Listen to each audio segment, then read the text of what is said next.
43岁女子脑出血去世，医生警告，晚饭少吃这3物。早知道。上海市中心的一栋高楼里，43岁的李小梅正在为一场重要的商业谈判做最后的准备。作为一家知名广告公司的创意总监，她习惯了高压的工作节奏和不规律的作息时间。这天晚上，她像往常一样，在办公室里匆匆解决了晚餐一份外卖炒面，配上几片腌制火腿和一罐碳酸饮料。谁也没想到，这竟是她人生的最后一顿晚餐。第二天早晨，李小梅的丈夫张志强接到了医院的紧急电话。当他赶到医院时，妻子已经陷入了深度昏迷。医生沉重地告诉他，李小梅因脑出血正处于生命危险中。尽管医护人员竭尽全力，但最终还是没能挽回李小梅的生命。这突如其来的噩耗让张志强和他们12岁的女儿小雨陷入了巨大的悲痛和困惑中。李小梅平时看起来那么健康，怎么会突然就离世了？是工作压力太大了吗？还是有什么潜在的健康问题被忽视了？带着这些疑问，张志强决定去拜访李小梅生前的主治医生王教授。他希望能找到一些答案，也想知道该如何保护自己和女儿的健康，避免类似的悲剧再次发生。在医院的办公室里，王教授仔细听完了张志强的叙述，特别是关于李小梅生前的饮食习惯。他叹了口气，说道：张先生，我很遗憾听到李女士的不幸。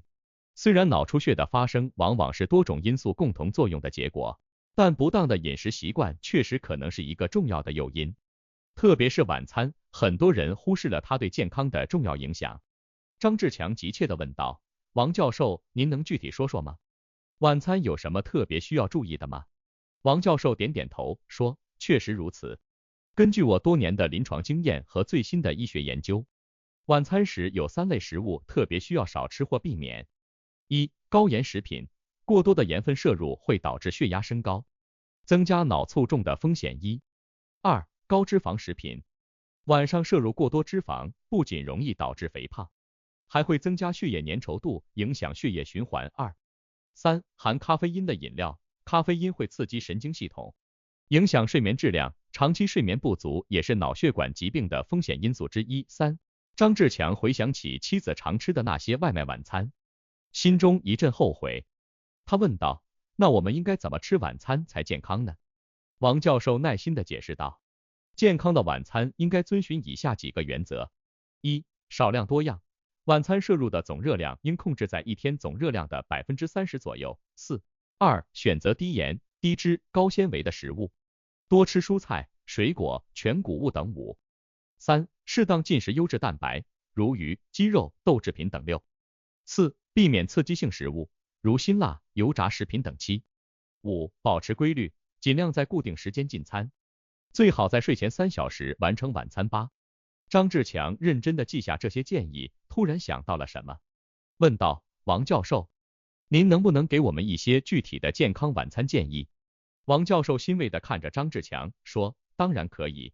以下是几个健康又美味的晚餐搭配。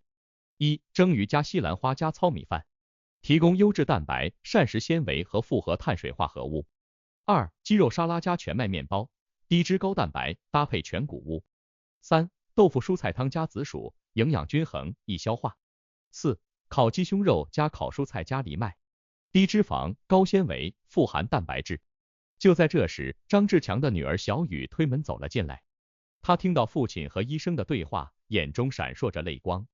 她说：爸爸，我们以后一定要好好吃饭，不要再像妈妈那样了。张志强拥抱着女儿，心中充满了决心。他转向王教授，说：谢谢您的建议，王教授，我们一定会改变我们的饮食习惯。